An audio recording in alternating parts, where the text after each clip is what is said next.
पिछले पार्ट में हम लोग पौधे में पोषण को देखे थे।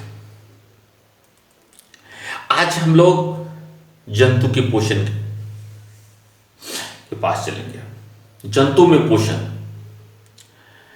क्योंकि पौधे के बारे में अगर कहें तो सीधे रूप में हम लोग कह देते हैं कि अधिकांश पौधे जो है वह हरे होते हैं और वह प्रकाश संश्लेषण की प्रक्रिया के माध्यम से अपना पोषण प्राप्त करते हैं। लेकिन जंतु तक, जहां तक हम लोग जंतु के पास में आते हैं तो हम देखते हैं कि जंतु भिन्न भिन्न प्रकार के होते हैं। एक छोटा जीव अमीबा से लेकर के बड़े जीव तक की अगर बात करें तो हम लोग देखते हैं कि सभी जीव अलग अलग तरीके के माध्यम से अपना पोषण करते हैं।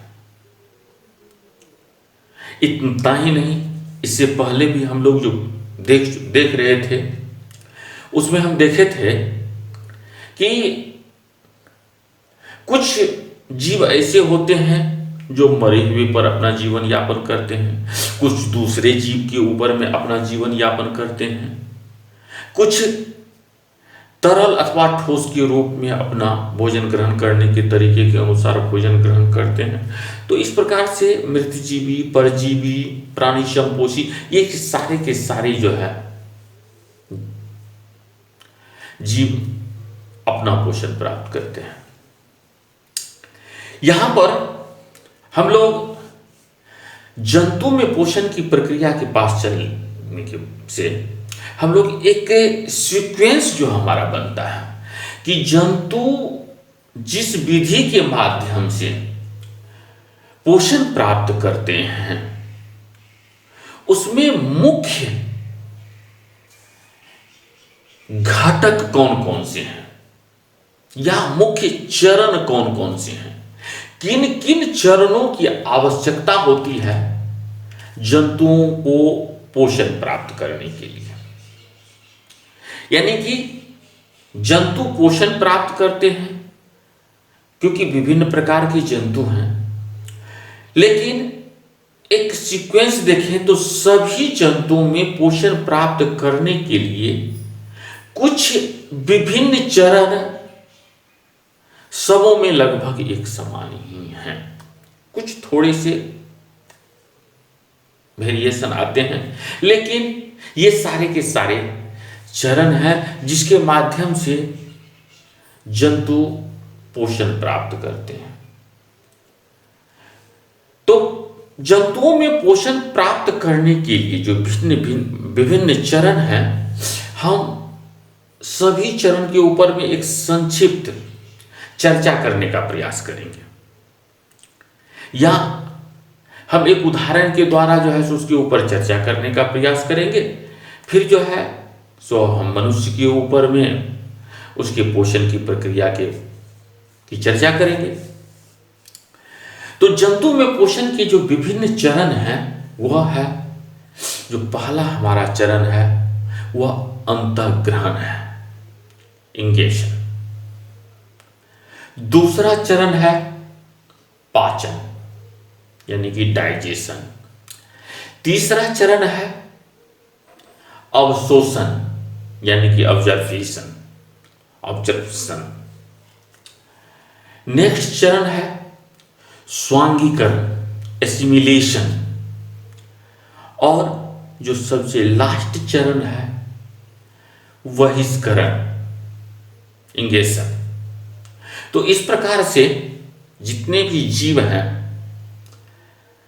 पोषण प्राप्त करने के लिए ये 5 चरण आवश्यक है उसके लिए।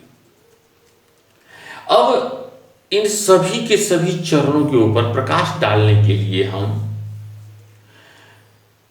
एक उदाहरण के साथ इसकी चर्चा करते हैं, क्योंकि बार बार यह प्रश्न भी हमारी परीक्षाओं में भी आता है कि अमीबा के पोषण के विभिन्न चरण को दर्शावे। तो इसीलिए हम अलग अलग से चर्चा करके पुनः अमीबा के पास चर्चा करना, फिर पैरामीशियम, फिर मनुष्य के पास, हम एक प्रयास करते हैं कि अमीबा में किस प्रकार से पोषण होता है, कौन कौन से चरण किस किस प्रकार से होता है, उसको साथ लेकर के समझाने का प्रयास करते हैं। तो अमीबा में पोषण, अमीबा एक कोशिकीय सूक्ष्म जीव है जो मृदु जलीय है और यत्र तत्र पाया जाता है। वह किस प्रकार से भोजन ग्रहण करता है, तो सर्वप्रथम हम देखते हैं कि अमीबा, चूंकि हमारी आंखों से वो दिखाई नहीं देता है और उसका भी भोजन उससे सूक्ष्म पदार्थ होते हैं। तो अमीबा का मुख्य भोजन जो है शैवाल है, डायटम है, छोटे छोटे बैक्टीरिया हैं या अन्य प्रकार के पदार्थ हैं।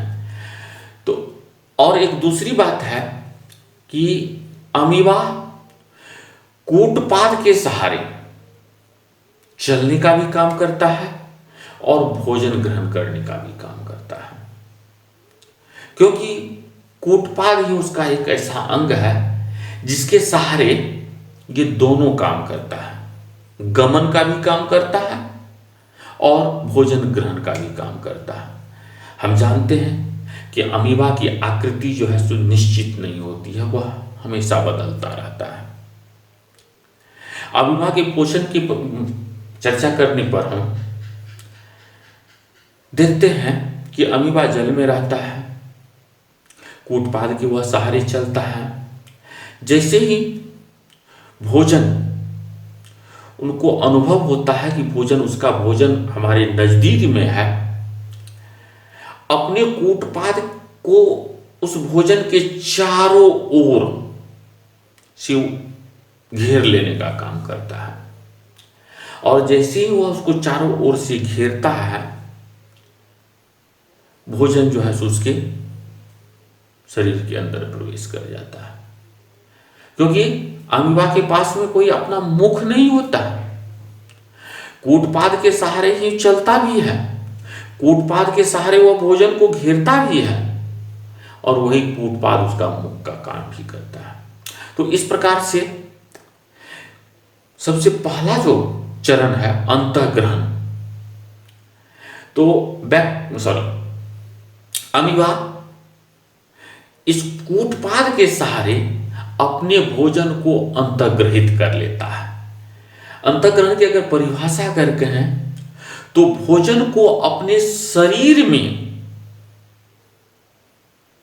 रखने की प्रक्रिया, चाहे मुख में रखा जाए या शरीर के अन्य भागों में रखा जाए, रखने की प्रक्रिया जो है वह अंतःग्रहण कहलाती है। तो अंतःग्रहण हो गया, अमीबा अपने कूटपाद के सहारे भोजन को चारों ओर से घेर करके अपने शरीर के अंदर रख लेता है। यह प्रक्रिया जो है अंतःग्रहण कहलाती है। अब दूसरा इसका चरण आता है पाचन। चूंकि अमीबा है, एक कोशिकीय जीव है, उसमें कोशिका द्रव्य मौजूद है, तो उनकी कोशिका द्रव्य से विभिन्न प्रकार के एंजाइम निकलते हैं और जो वह भोजन को घेरा हुआ है चारों ओर से अपने शरीर के अंदर, वह भाग जो है उसका फूड वैक्यूल्स कहलाता है, खाद्य रसधानी कहलाता है। तो ये विभिन्न प्रकार के एंजाइम उस फूड वैक्यूल्स पर उस जो उसका अपना भोजन है उसके ऊपर छोड़ने का प्रयास करता है और छोड़ता है।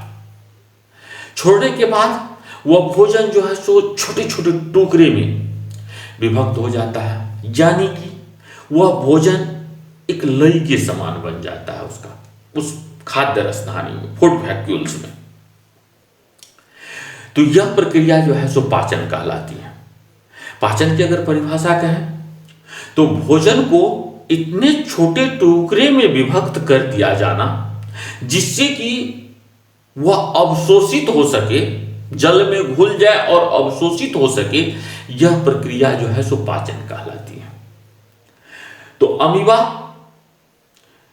कोशिका द्रव्य से विभिन्न प्रकार के एंजाइम फूड वैक्यूल्स के पास में डाला, फिर जो है सो उस भोजन को तोड़ा और इतने छोटे टुकड़े में विभक्त कर दिया कि वह जल में घुलनशील हो जाता है। तो यह प्रक्रिया जो है सो पाचन कहलाती है।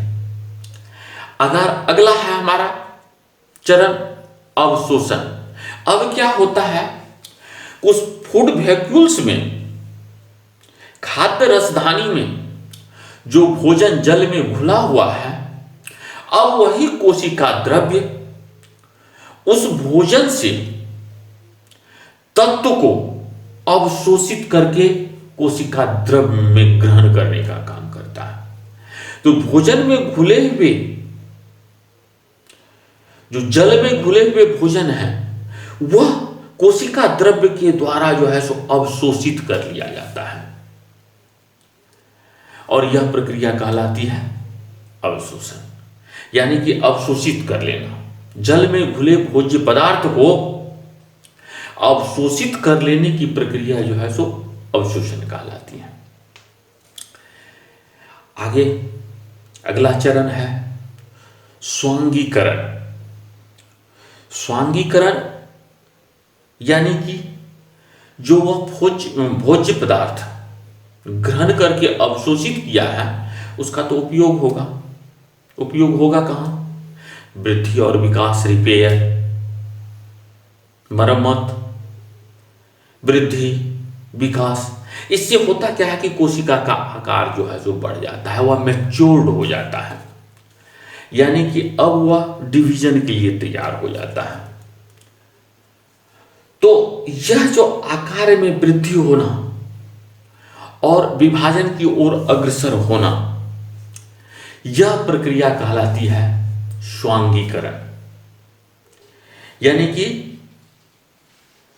जीव में विकास होना, वृद्धि होना, या उनके कोशिकांग या कोशिकाओं का रिपेयर होना, मरम्मत होना, यह प्रक्रिया कहलाती है स्वांगीकरण। अब क्या होता है, उस फूड वैक्यूल्स में, क्योंकि उस भोजन के सारे तत्व अवशोषित कर लिए जाते हैं, अब जो उसमें बचे हुए भाग हैं उसका उस जीव के लिए कोई उपयोग नहीं रह पा जाता है। तो होता क्या है कि वह अवशोषण के पश्चात जो अवशिष्ट पदार्थ बच जाते हैं, वह किसी न किसी भाग को, कोशिका के या अमीबा के किसी न किसी कूटपाद वाले भाग को वह तोड़ करके उस शरीर से वह बाहर निकल जाता है। और यह शरीर से बाहर निकलने की प्रक्रिया जो है वह स्खलन कहलाती है। तो इस प्रकार से पोषण के ये 5 जंतु में पोषण के ये 5 चरण हैं। अंतःग्रहण, भोजन को ग्रहण कर लेना और उसका उपयोग होना, यह प्रक्रिया अंतःग्रहण कहलाती है। दूसरी प्रक्रिया है या दूसरा चरण है पाचन। भोजन को इतने छोटे छोटे टुकड़े में विभक्त कर देना कि भोजन जल में घुलनशील हो जाए, जिससे कि अवशोषित होने में उसको किसी प्रकार की कठिनाई न हो। तो यह प्रक्रिया कहलाती है पाचन। अब ये पचे हुए भोज्य पदार्थ के मूल तत्व, यानी कि जिसकी आवश्यकता होती है शरीर को, उस पदार्थों को अवशोषित कर लेना, यह प्रक्रिया कहलाती है अवशोषण। और अवशोषण के उपरांत जब भोज्य पदार्थ शरीर के अंदर जाता है तो मोटा तगड़ा होता है, वृद्धि और विकास होता है। और इस वृद्धि और विकास की प्रक्रिया जो है वह स्वांगीकरण कहलाती है। वृद्धि होना, विकसित होना, यह प्रक्रिया स्वांगीकरण कहलाती है। और जो उस फूड वैक्यूल्स में अवशिष्ट पदार्थ बच गए हैं, वह कूटपाद को, किसी न किसी भाग के कूटपाद को तोड़ करके वह बाहर निकल जाने की प्रक्रिया जो है वह स्खलन कहलाती है। तो यह हो गया हमारा अमीबा में पोषण, क्योंकि यह प्रश्न जो है सो बार बार पूछा जाता है कि अमीबा में पोषण के का वर्णन करें। इसके लिए वैसे तो भारतीय भवन की एक पुस्तक हम देखे हैं जिसमें कि मात्र 3 चरण दिए हुए हैं, लेकिन एनसीईआरटी बुक जो है सो इस 5 चरण को फॉलो करती है, इसीलिए हम 5 चरण। अब आपको क्या आवश्यकता होगी, आप इस पर निर्णय लेंगे। तो ये अमीबा में पोषण की चर्चा है। इसके साथ साथ इस और कभी कभी एक तरह का प्रश्न आता है पैरामीशियम में पोषण, क्योंकि पैरामीशियम भी एक प्रकार का एक कोशिकीय जीव है। वह भी जल में पाया जाता है, लेकिन वह अनियमित आकार का नहीं होता है, उसका एक आकृति होती है, जिस आकृति को कहते हैं सैंडल शेप्ड। जैसे चप्पल होता है ना, चप्पल का भाग, तो यह सैंडल शेप्ड, पैरामीशियम की आकृति सैंडल शेप्ड होती है और उसके बाहरी भाग में छोटे छोटे रोएदार संरचना होती है जिसको सीलिया कहते हैं।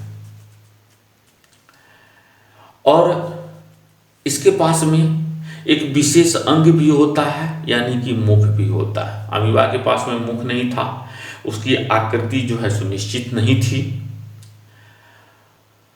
और उस कूटपाद के सहारे ही वह भोजन किसी भी भाग से ग्रहण कर लेता था। लेकिन पैरामीशियम में यह बात नहीं होती है। पैरामीशियम के चारों शरीर के चारों रोएदार संरचना जो होती है वह भोजन को पकड़ने का काम करती है और पकड़ करके मुख तक पहुंचाने का काम करती है, और मुख के सहारे पैरामीशियम अपने भोजन को ग्रहण कर लेता है। इस प्रकार से अमीबा कूटपाद के सहारे भोजन को अंतर ग्रहण करता है। पैरामीशियम के पास में एक विशेष अंग होता है, मुख गुहा होती है, उस मुख गुहा के माध्यम से वह भोजन को ग्रहण करता है। वैसे तो इसके बाद की सारी प्रक्रियाएं अमीबा की तरह ही है कि अंतर्गृहित भोजन के ऊपर में जो है सो एंजाइम एक्ट करता है। एंजाइम जो है उस भोजन को तोड़ने का काम करता है, जल में घुलनशील बना देने का काम करता है। अब जब यह जल में घुलनशील हो जाता है तो कोशिका द्रव्य द्वारा जो है सो अवशोषित कर लिया जाता है।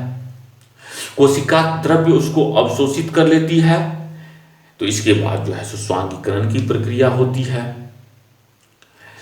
और इसके बाद अवशिष्ट पदार्थ का जो निर्माण होता है, वह अवशिष्ट पदार्थ कभी कभी या तो मुख के सहारे वह बाहर करने का काम कर देता है, या कोई भाग जो कमजोर भाग होता है उसके शरीर का, उस भाग के द्वारा जो है यह अवशिष्ट पदार्थ जो है सो बाहर निकल जाता है।